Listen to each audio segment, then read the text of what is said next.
question is, how do you differentiate the utility of behavioral / psychotherapeutic treatments for conditions like depression versus medical treatments? Okay, so the first thing I would say is, don't underestimate the utility of medical interventions. Depression is a catastrophe. It carries with it a very high suicide rate. And it also levels people out, and it's really hard on their families. And so, and it's physiologically extraordinarily damaging. And so, if you're in a depressive state and it's severe, you can try an antidepressant. You'll know in a month if it works. If it works, well, maybe it'll help you get your life together. Like we could say, well, maybe you're depressed because your life isn't very well together. Could be. Sometimes people are depressed, their life is just, it isn't fine, because no one's life is fine. Everyone's life is a tragedy. But sometimes people have their lives in order as much as you could expect anyone to have. They have friends, they have an intimate relationship, they have a career that they like, you know, they're qualified, industrious people working hard on what they're doing and really playing a minimum number of games with themselves, and they're terribly depressed. Antidepressant, man, sometimes that will just fix it. And so hooray, like you're a biological entity. If there's something out there that can help you strengthen yourself so that you can prevail, great. And you know, people, you hear everyone takes antidepressants, you know, everyone's taking them. It's like no one takes those bloody things without serious consideration. Half the time I spend with my clients who are depressed is often the 2 years long attempt to get them to tentatively try an antidepressant, because they're so guilty that they're relying on an external crutch to sort out their lives that they can't even tolerate it. But you know, I say, well look, man, what if you had diabetes? You're not going to take your insulin? It's like you got stressed, you blew out at your weakest point. That's what happens when you get stressed. If there's something out there that might help you, it's like, try it, for God's sake. You'll know in a month, and you just stop if it doesn't work. Now, having said that, you want to do a multidimensional analysis. It's like, well, do you have any friends? Do you have an intimate relationship, or are you pursuing one? Do you have a reasonable career? Are you as educated as you are intelligent? Do you have something useful to do with your time outside of work? Do you have a drug or alcohol problem? Are there other behavioral issues like sleep dysregulation and lack of eating that are contributing to the pathology? You want to differentiate all of that, and wherever you can make a behavioral intervention, so much the better. But sometimes too, you're dealing with people whose lives are so wrecked that they don't even know where to start. They're different than the ones who have everything in order, say. And you say, well, try this, man, maybe you won't cut your throat in the next month, because if you're dead, it's going to be hard to work with you. And so medical interventions, anything. If you're sick, you do what is necessary to get better, and you leave your pride behind if you have to. And that says nothing about the utility of the behavioral interventions. You want to hit the problem with everything you have at your disposal. But some antidepressants, especially for people whose lives are together and who are depressed, antidepressants can be absolutely miraculous. So, you know, when you hear about the clinical evidence in their favor being iffy, and that's partly because the diagnosis of depression isn't very well formulated. It's very different to have a terrible life than to be depressed. And antidepressants can only help you so much if you have a terrible life. So, yeah. You want to stay inside this little map because it's working. You want to get from point A to point B, and this is good. This indicates that you are moving forward. That's the first thing it indicates. And the second thing it indicates, which is even more important, and you'll never hear this from behavioral psychologists, is that your map is correct. So every time you move a little bit forward and something that you want happens, it says, oh, the game I'm playing is the right game. And so not only does the reward indicate progress, it indicates that the frame within which progress is being calculated is the right frame. And that's good because it's the frame that makes things irrelevant. And you want them to stay irrelevant. So if you don't move forward and you start to question the frame, that's way worse than merely not moving forward. You get a bad exam grade. What do you think? What the hell am I doing in university anyways? It's like, probably that's not the first place you should go with that piece of information. And you think, well, why? Why is that worse? Well, as far as I can tell, your map of you as a university student is a comprehensive representation. It tells you what you should do every day. It kind of tells you where you're going in the future. And if something emerges as an anomaly, you get a worse grade than you expected. And you blow that whole map, it's like, okay, what have you been doing for the last 4 years? What kind of high school student were you? How clueless are you about how you're arranging your future? What's your identity going to be if you're not going to be a student? Where are you going to end up in 5 years? It's like, so it's like that little grade, that bad grade is like a portal through which snakes can crawl. And that's exactly how you respond to it, especially if you open the door too much. Well, maybe this means that I shouldn't be in university. Well, one of the rules is you want to constrain the anomalous event to the minimal necessary domain. It's really, really important. You want to do that when you're arguing with your partner, which you'll do all the time. We have an argument. Well, I should never have married you. It's like, no, that's not the first response. That's a bad response. Or here's a really good one. You've always done that sort of thing, and you always will. It's like, oh good, great. It's like the only answer to that is to hit someone. Because like you're done, right? You're like that, you've always been like that. There isn't a chance that you can be repaired and none of it is acceptable. It's like the person's going to fight with you right away because what else are they going to do? So what you want to do is you want to minimize, it isn't rationalization. You want to say, okay, this person did something that disrupted our joint map. Okay, what's the smallest possible thing they could do to put it back together? And you have to know. Well, we need to make a plan so you don't do it again. Or we need to have a discussion so that you know that it wasn't a good thing to do. But I'm not going to go after your whole character. I'm going to say, when I come home and you're watching TV, just come to the door and say hello. Not, don't you love me? Or something like that. It's like, no, you just have to walk to the door and like give me a hug or something. And then that's good enough. And so then the other person might be able to tolerate that much corrective information, maybe, if you're kind of nice about it, and you also understand that they're probably going to have something equally horrible to say about you in the next 15 minutes because you're going to do something stupid.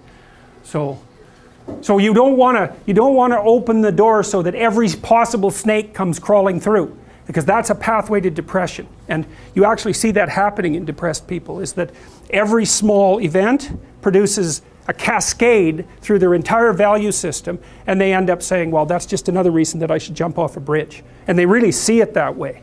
It's really awful because they've got no defenses. It's like, well, I didn't do so well in this course. It's like I'm going to get a bad mark in the exam. I'm going to get a bad mark in the course. That's going to screw up my ability to finish my degree. I'm never going to get into the field of my choice. It's just another piece of indication that I'm useless and that life isn't worthwhile. Bang, I'm going to jump off a bridge. And if you're really depressed, it's like each of those things hits you with the certainty of truth.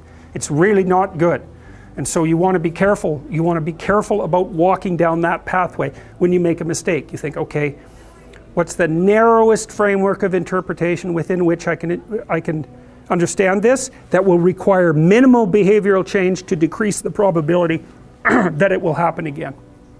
It's mental hygiene, fundamentally. Yes? When you say that these frames are scalable, yeah, there's multiple at the same time? We'll get to that.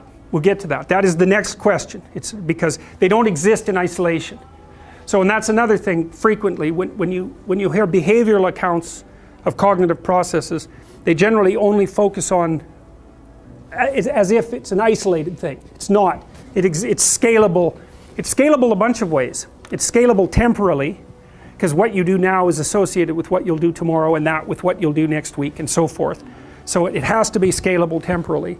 And it's also scalable socially, right? So it has an effect on you, that has an effect on your family, that has an effect on the community, and so forth. And so you don't want to it's very difficult to think through the effect of your action on all those scaling levels simultaneously, but you have mechanisms that allow you to do that. And I think that the sense of, let's assume that you're not lying to yourself constantly, so your head isn't full of chaos and garbage, and you have reasonable relationships with people in the world.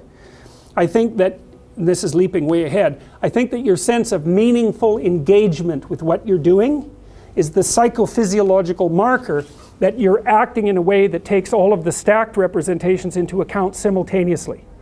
Because you're trying to figure out where you are. And you might think, well, that means where I am in this room. But look, this room is not a simple thing, right? It's nested. It's a subset of the university. That's a subset of society. It's a subset of your life. The room is a complicated thing. And you need to figure out where you should be in the room. And you can't do that surely with perception, because all you see is me and some of the wall, right? You got this little narrow portal, and so you can't really rely on your perceptions to orient you, but you do orient yourself. And I think what you do is it's engagement. It's like, does this seem meaningful and deep and engaging? Yes. Then it's an indication that it's serving multiple masters simultaneously. So maybe both socially and also temporally. And so I think the sense of meaning is actually an instinct that orients people in time and space. It's not an epiphenomena. It's the most fundamental form of perception. And that's the only optimistic thought that I've ever been able to derive from psychology, is that actually could be true. It could be that the sense of meaning is an orienting reflex. And that would be wonderful if it was true, because it would make it real, and it's one of the devastating elements of nihilism is something like, well, who the hell cares what you're doing? What difference is it going to make in a million years? It's like your sense of meaning is just an illusion. You're a limited creature in a limited place, and nothing you do really matters. It's like, that's a powerful argument, especially if you're an objective materialist and a reductionist. It's a killer argument, but it looks to me like it's wrong. It's actually wrong, because meaning looks to me like it's an actual phenomenon. It does say that you're positioned properly between chaos and order, or something like that. It's real. So we'll see. We're going to develop that argument, because if it's real, you want to know that, because it gives you something to stand on. Maybe it's as real as pain, but it's not pain. It's something positive, and you need something positive that you can rely on. All right, and the psychoanalysts, I think, err too much on the side of the subject. They tend to think that too much of you is inside of you, and too little of you is outside of you. And part of the reason I believe that is because of my clinical experience. I love the psychoanalysts, man. They're brilliant, they're deep.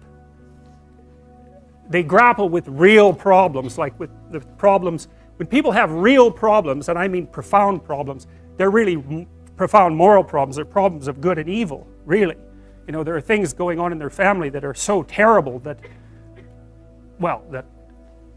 they're sometimes fatal. Lie upon lie upon lie upon lie for decades and decades and decades. It's awful.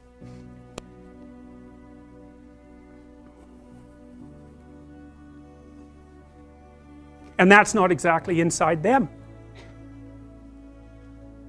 It's out there in the world. And lots of the people that I see, very famous critic of psychology,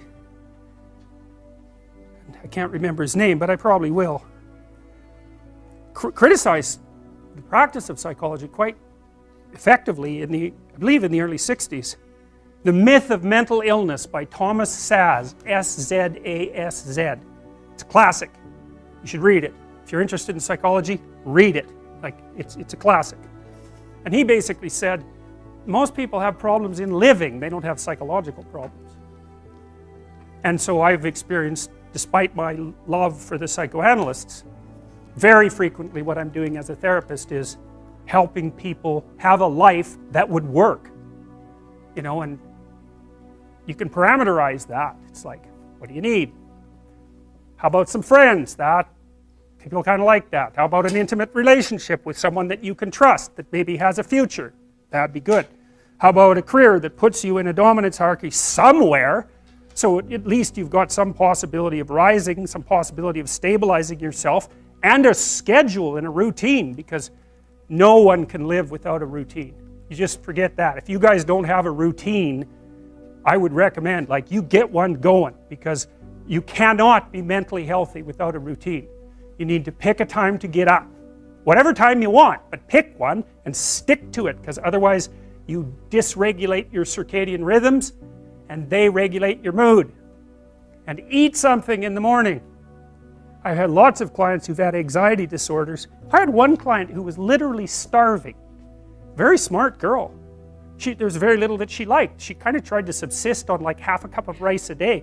She came to me and said, I have no energy. I come home, all I want to do is watch the same movie over and over. What, is that weird? And I thought, well, it depends on how hard you work. It's a little weird, but whatever.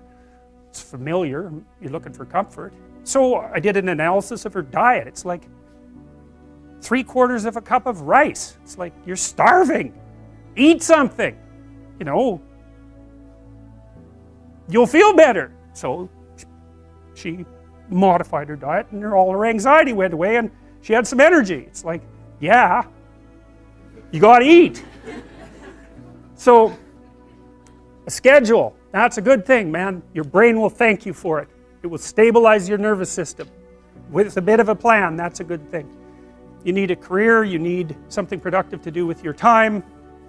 You need to regulate your use of drugs and alcohol, most particularly alcohol, because that does in a lot of people. You need a family, like the family you have, your parents and all that. It'd be nice if you all got along, you could work on that. That's a good thing to work on. And then, you know, you probably need children at some point, and that's life.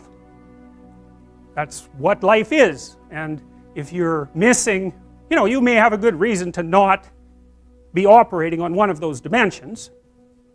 It's not mandatory, but I can tell you that if you're not operating reasonably well on 4, I think I mentioned 6, if you're not operating reasonably well on at least 3 of them, there's no way you're going to be psychologically thriving.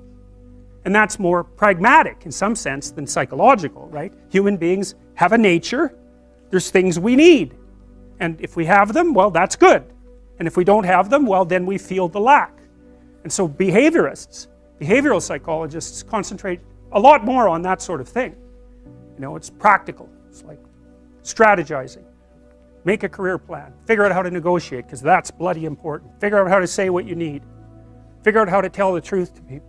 Figure out how to listen to your partner in particular, because if you listen to them, they will actually tell you what they want, and sometimes you can give it to them and maybe they'll return the favor. And if you practice that for like 15 years, well, then maybe you're constantly giving each other what you want. Well, hooray, that would be good. And then there's 2 of you under most circumstances, and it's better to have 2 brains than 1, because people think differently because of their temperament mostly. And so the negotiation is where the wisdom arises, and it's part of the transformation, the psychological transformation that's attendant on an intimate relationship, and one of the fundamental purposes of a long-term intimate relationship. So we're starting to be able to put the traits, to sort of nail the traits down to their underlying biology. And with regards to neuroticism, well, if you're high in neuroticism, you're more sensitive to anxiety, and that's regulated at least in part by the hippocampus and generated in part by the amygdala. There's another part of the brain called the periaqueductal gray that seems to be associated with the experience of pain, and pain is quite a complex phenomena. Depression is pain-like, grief is pain-like, social isolation is pain-like, disappointment is pain-like. There's anxiety components to that too. And so neuroticism seems to be something like threshold for activation in those negative emotion systems. So if you're higher in neuroticism, 1 unit of uncertainty might produce, let's say, 3 units of psychophysiological response, whereas if you're lower in neuroticism, 1 unit of uncertainty might produce 1 unit of psychophysiological response. It's hard, you know, obviously that's a simplified schemata, but there's variability, because if something unexpected or threatening happens to you, it isn't obvious how upset you should get. One answer might be, brush it off, it's nothing. Another answer might be, it's a bloody catastrophe. And often when something uncertain or threatening occurs, you don't have enough information at your disposal to make a full determination of the potential import of the circumstance, especially if it's uncertain. And so then you have to guess at how upset you should be, and where you are on the normal distribution with regards to trait neuroticism, say, that sort of determines what your guess on average is going to be. So, you know, the other, with conscientiousness, say, you might say, well, how hard should you work? Well, that's a really difficult question. If you're going to die tomorrow, and then you probably shouldn't work very hard today at all. So one thing you might say is that the degree to which you should work hard is dependent on your assumptions about the stability of the future. We actually know this to be true, because if you put people in wildly uncertain circumstances, they discount the future, which is exactly what you should do, right? It only makes sense to store up goods for future consumption if the future is likely to be very similar to the past and the present. You need a stable society for that. And conscientiousness only works in a stable society, because all you do otherwise, if you're piling up goods, which is kind of what conscientious people do, is leaving them there for the criminals to take, or waiting for the next chaotic upheaval to wipe out everything that you've stored. And so even conscientiousness is a kind of guess. Hardworking people say, well, you know, sacrifice the present for the future. That's great, as long as the future is going to be there and you can predict it. But if it's not going to be there and it's unpredictable, then the right response is take what you can take right now while the getting's good. Now, you know, obviously there are troubles with that too, and I'm speaking, you know, I'm offering rough rules of thumb, but I'm trying to provide you with some indication of how and why these difference in value structures exist, because they're applicable in different environments. You know, sometimes in a dangerous social environment, it's not obvious that being an extroverted person is a good idea, because extroverted people, they stand out, especially if they're extroverted and creative, right? Because not only are they noisy and dominant and assertive, they're also colorful and flamboyant and provocative. What happens to people is that as they move towards zero, positive feedback loops get set up so they're more likely to hit zero. And as they move away from zero, positive feedback loops get set up so that they're increasingly more likely to move away from zero. So here's an example. Let's say you're not doing too bad, so maybe you're in the middle of the normal distribution, then you lose your job. Okay, and let's say you're a conscientious person. And we could say, just for the sake of argument, that you lose your job because of mass layoffs in your company. So it has nothing to do with you. It's fundamentally, it's just like luck of the draw, basically.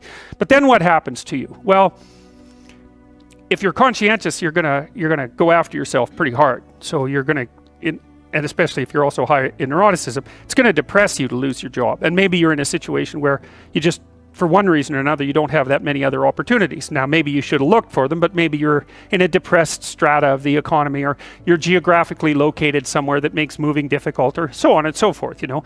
So, but you lose your job, and then you start to get depressed because of that.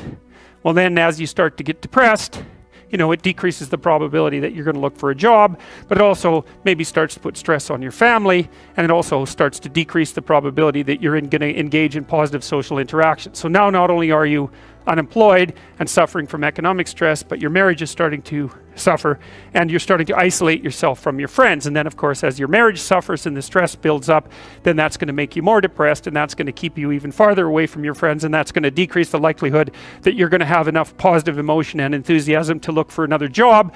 And then, you know, maybe you want to add a bit of a drinking problem to that just for fun, and you can see that you can get a spiral going that's just taking you down, right? And it's all sorts of things, because lots of times people conceptualize, let's say, you know, you're an unemployed guy and you go to counseling and you get a diagnosis of depression. And the thing about a diagnosis of depression, it's sort of like the assumption is there's something gone wrong with your psychological structure. It's like if you're unemployed and you're depressed, it isn't obvious at all that the problem is in your head. You know what I mean? It isn't even obvious that it's a psychological problem. It's just a problem, and problems can take you out.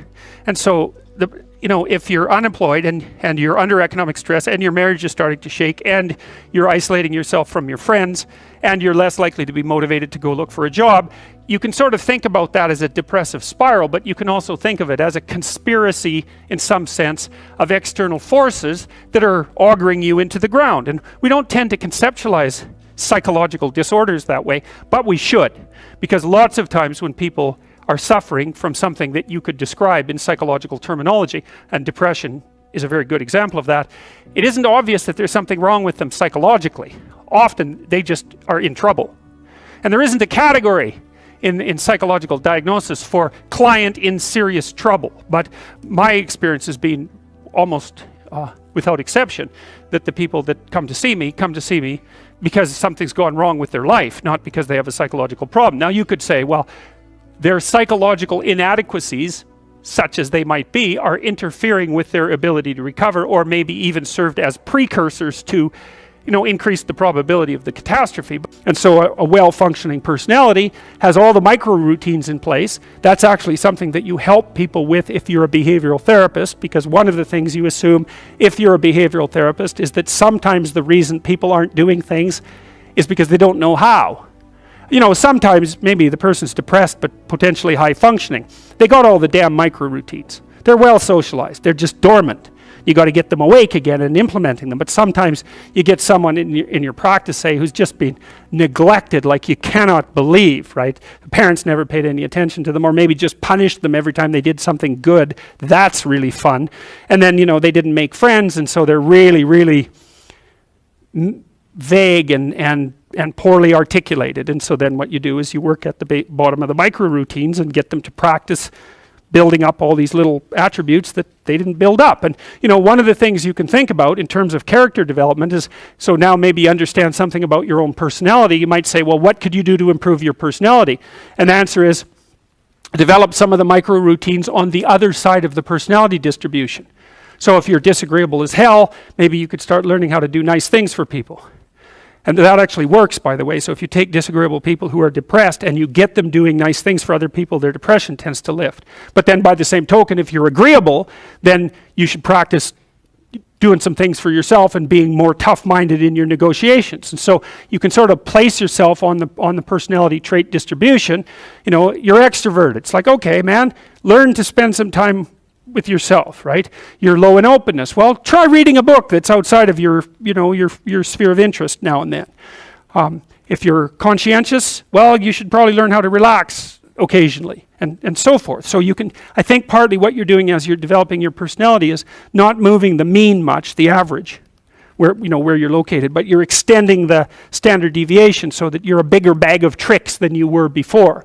And I think you can practice that consciously. It's like, you're hyper-orderly. It's, well, get a dog, you know. Dogs are messy, horrible things, you know. It's just what you need if you're hyper-orderly, because they're going to leave hair everywhere and force you to live with it. And so, okay, so this is sort of you, right? This is your personality. It's this collection of subroutines that you've turned into a hierarchy, and then there's something at the top of it, and that's a big question. Like, what the hell should be at the top of the hierarchy? Because that's the ultimate question of unity. And the clinicians would say, well, it's the self-actualized person, or it's the self, or something like that. You know, that's the implicit and perhaps explicit ideal that you're aiming for. And you might say, well, does such a thing exist? And I would say, well, do you admire people? Because that's your answer, right? Do you despise people? Well, you like some people and you don't like others. You respect some people, you don't respect others. Well, you're acting out the notion that there's at least an implicit ideal. You do the same thing when you go to movies. You know who the hero is, you know who the bad guy is. You're acting out the proposition that there's some sort of value hierarchy and there's some sort of manifestation of it that's coherent across time. So you appear to believe that, and you know you are driven at least to some degree by your own inner ideals. And so you tend to answer the question, is that real, with an affirmative? And if you don't, there's catastrophic consequences. Nietzsche and the existentialists were very good at detailing that. It's like, you let your value hierarchy disintegrate, well then what? Well, part of it is nihilistic chaos. That's not so much fun. And then there's the alignment of nihilistic chaos with the intrinsic desire that someone will come along and tell you what to do. Right, so what happens is if you let this devolve, you end up with nihilistic chaos, or the demand for the tyrant to come forward. And we've had that happen lots of times, and it doesn't seem to have gone that well. So, all right, well, so what happens when you lay out these little routines in the world at different levels of analysis? Well, this is how your emotions function, broadly speaking. You know, you're aiming at something. And this is an oversimplification, which is why I want to show you this, right? When I show you this, assume that it's made out of that, right? It's just a schematic oversimplification, because even if, let's say that I'm trying to do something as simple as walking towards the door, I mean, that the action of walking towards the door is predicated on the existence of all the subroutines that enable me to propel my body across time and space, and like that took a lot of internal organization to get that right. It's automatized now, and so you can treat it like it's invisible, but implicit in any one of these structures is this entire structure. And you actually see this in therapy very frequently too. And one of the things that I've figured out over the last years is this is a good proposition. So, you know, it's pretty self-evident that life has got its rat's nest of miseries, and that's for sure. And maybe you could even make a categorical statement that life is mostly a rat's nest of misery. And you could make a pretty powerful argument for that. But then there's a counter question, which is, well, what if you tried not to make it any more miserable than it had to be, right?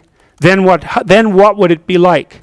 And my suspicions is that a lot of that misery, I would suspect that most of that misery would go away, because it's the unnecessary misery that really brings you down. It's like, well, if someone has cancer, it's like, that sucks. But it's not like you can say, if only we had done this differently, then that wouldn't have happened.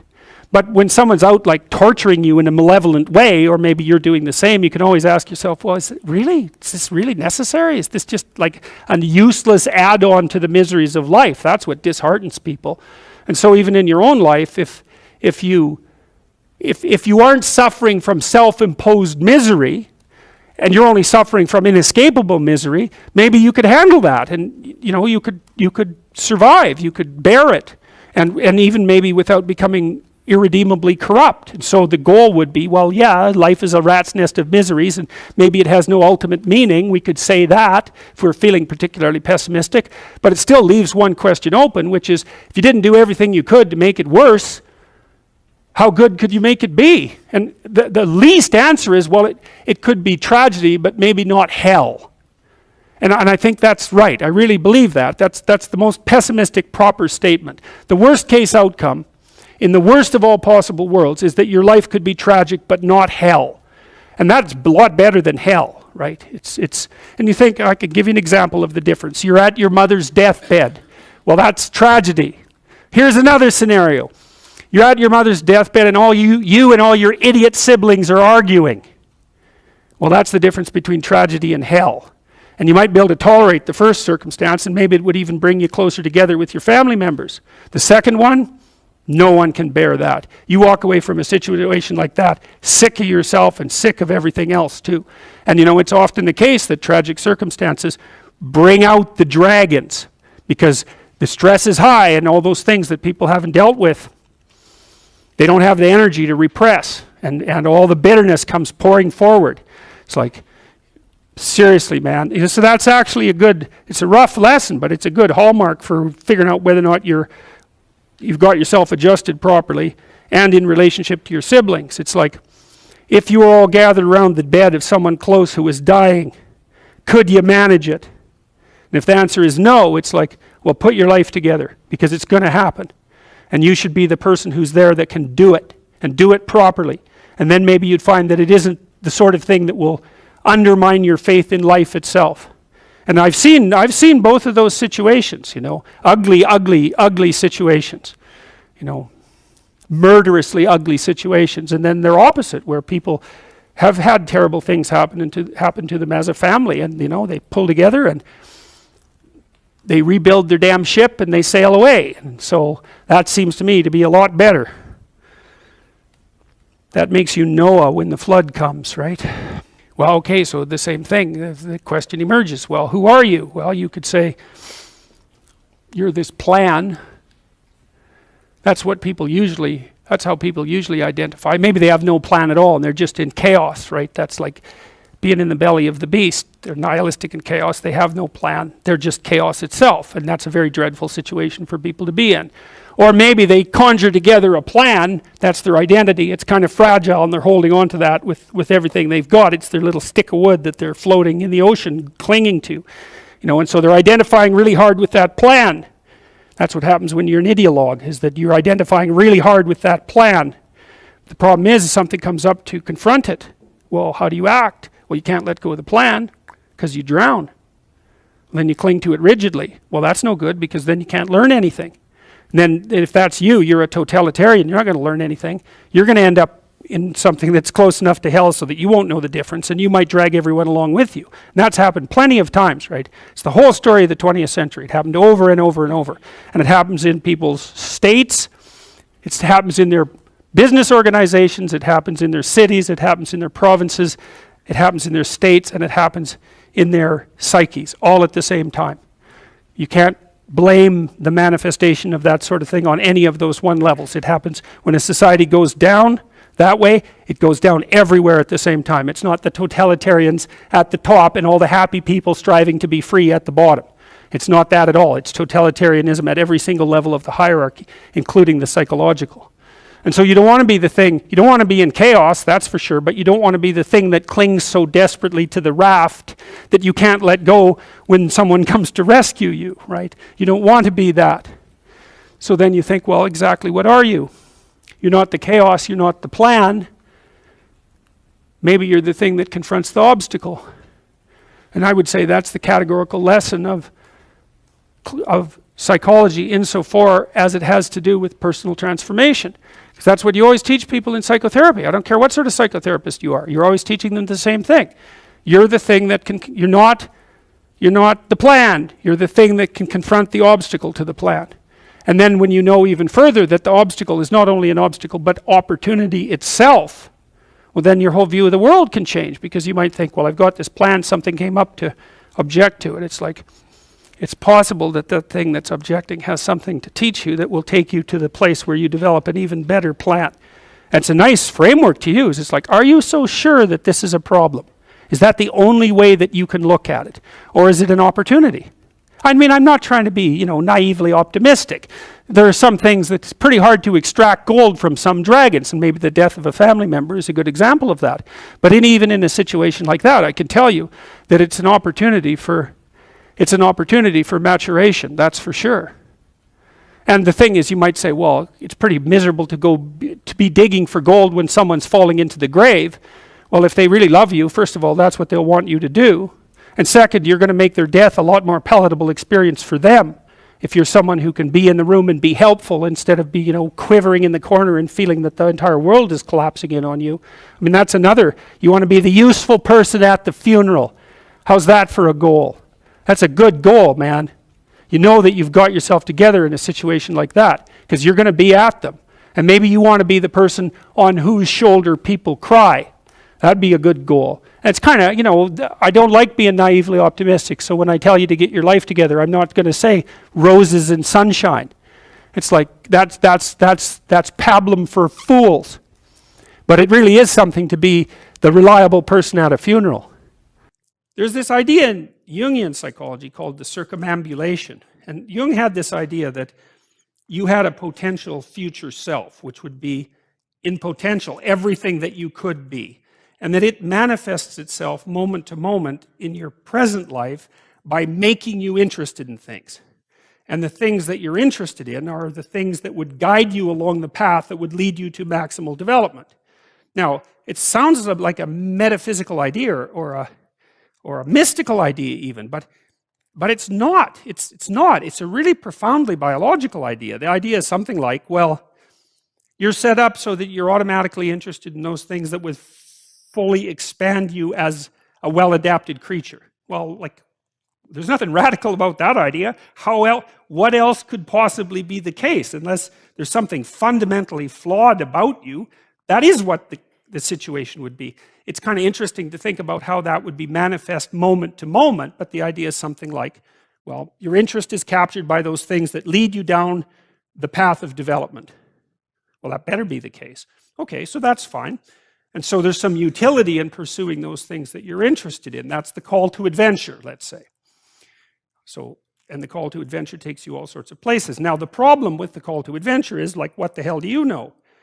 You might be interested in things that are kind of warped and bent. And often it's the case that when new parts of people manifest themselves and grip their interests, say, they do it very badly and shoddily.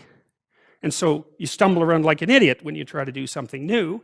That's why the fool is the precursor to the savior from the symbolic perspectives, because you have to be a fool before you can be a master. And if you're not willing to be a fool, then you can't be a master. So you're going to, it's an error-ridden process. And that's also laid out in the Old Testament stories, because the first thing that happens to all these patriarchal figures when God kicks them out of their father's house when they're like 84 is that they run into all sorts of trouble, and some of it's social, and some of it's natural, and some of it's a consequence of their own moral inadequacy. So they're fools. But the thing that's so interesting is that despite the fact that they're fools, they're still supposed to go on the adventure, and that they're capable of learning enough as a consequence of moving forward on the adventure so that they straighten themselves out across time.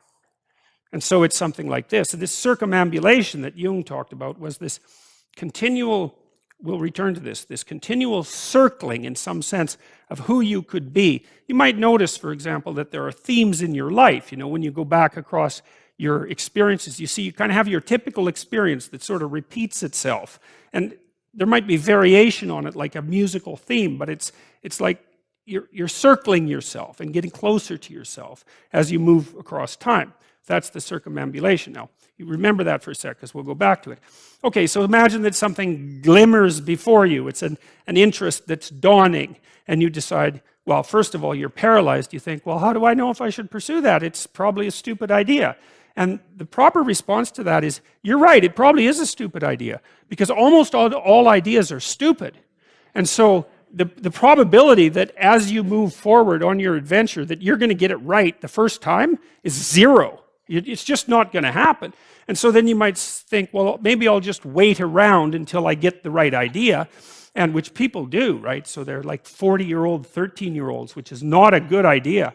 And so they wait around until it's waiting for Godot, until they finally got it right. But the problem is you're too stupid to know when you've got it right. So waiting around isn't going to help, because even if the perfect opportunity manifested itself to you in your incomplete form, the probability that you would recognize it as the perfect opportunity is zero. You might even think it's the worst possible idea that you've ever heard of anywhere. Highly likely. Highly likely. So you have, there's, Nietzsche called that a will to stupidity, which I really liked. So, because he thought of stupidity as being it, you know, it's you have to take it into account fundamentally and work with it. And so you can take these tentative steps on your pathway to destiny, and you can assume that you're going to do it badly. And that's really useful, because you don't have to beat yourself up. It's pretty easy to do it badly.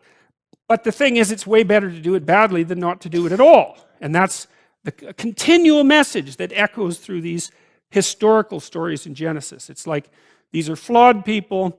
They should have got the hell out of their house way before they did.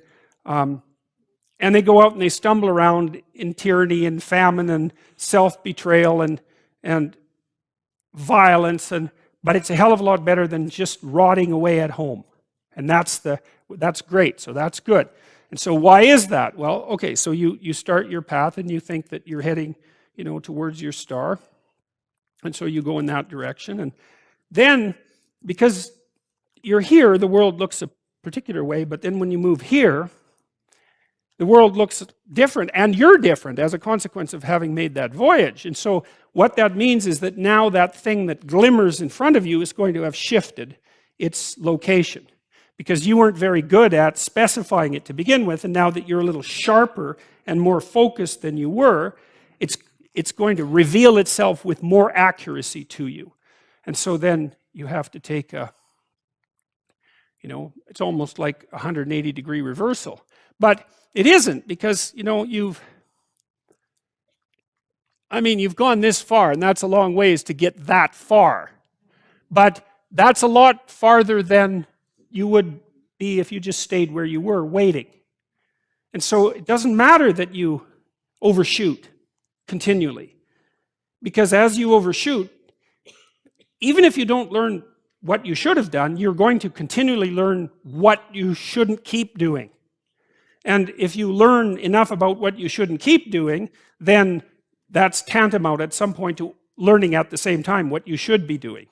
So it's okay. So it's like this. Now, what's cool about it, though, I think, is that as you progress, the degree of overshooting starts to decline, right? And that we know that there's nothing hypothetical about that. As you learn a new skill, like even to play a song on the piano, for example, you overshoot madly. You're making all sorts of mistakes to begin with, and then the mistakes, they disappear. There's a great TED talk, I think it was, about this guy set up a really advanced computational recording system in his home and recorded every single utterance his young child made while learning to speak. And then he put together the child's attempts to say certain phonemes and put them in a list, and you can hear the child deviating madly to begin with, and then after hundreds and hundreds of repetitions, just zeroing right in on the exact phoneme.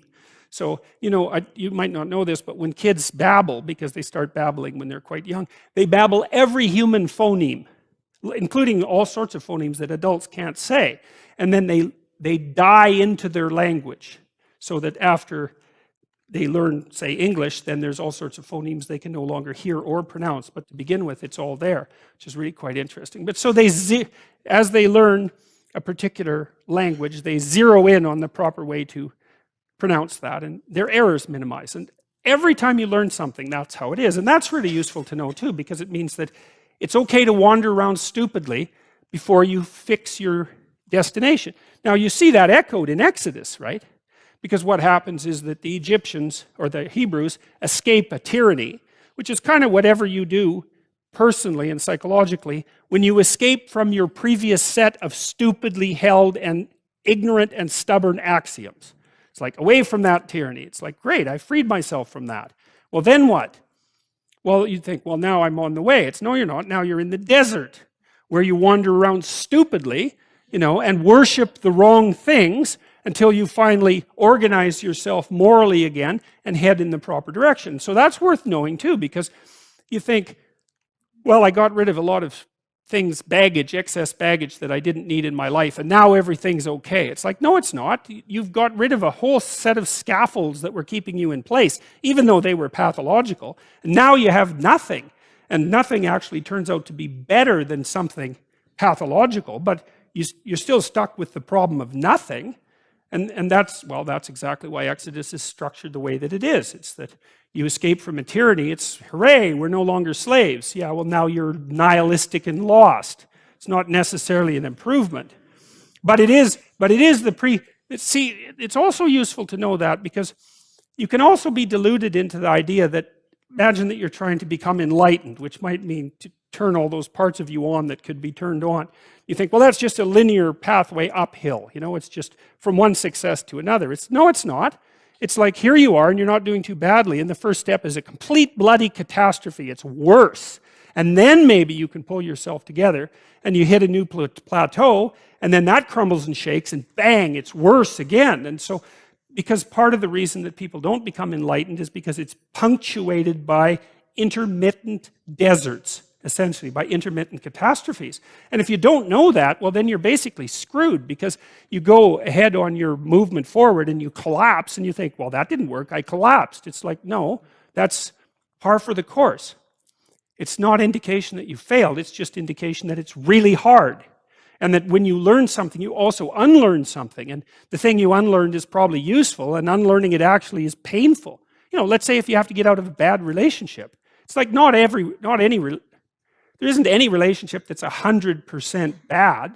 And so when you jump out of it, well, maybe you're in better shape, but you're still lonesome and disoriented, and you don't know what your past was, and you don't know what your present is, and you don't know what your future is. That's why people stay with the devil they know, instead of, you know, looking for the devil they don't know. So anyways, the fact that you're full of faults doesn't mean you have to stop. And thank God for that. That's a really useful thing. And the fact that you're full of faults doesn't mean that you can't learn. And so you can posit an ideal, and you're going to be wrong about it, but it doesn't matter, because what you're right about is positing the ideal and moving towards it. If the actual ideal isn't conceptualized perfectly, well, first, surprise, surprise, because like, what are you going to do that's perfect? So it doesn't matter that it's imperfect. It just matters that you do it and that you move forward. So that's really positive news as far as I'm concerned, because you can actually do that, right? You can do it badly. Anyone can do that. So that's useful. Okay, so like if you were an efficient person, you would have just done that. But you're not. But who cares? You know, you still end up in the same place. And maybe the trip is even more interesting. Who knows? Probably too interesting.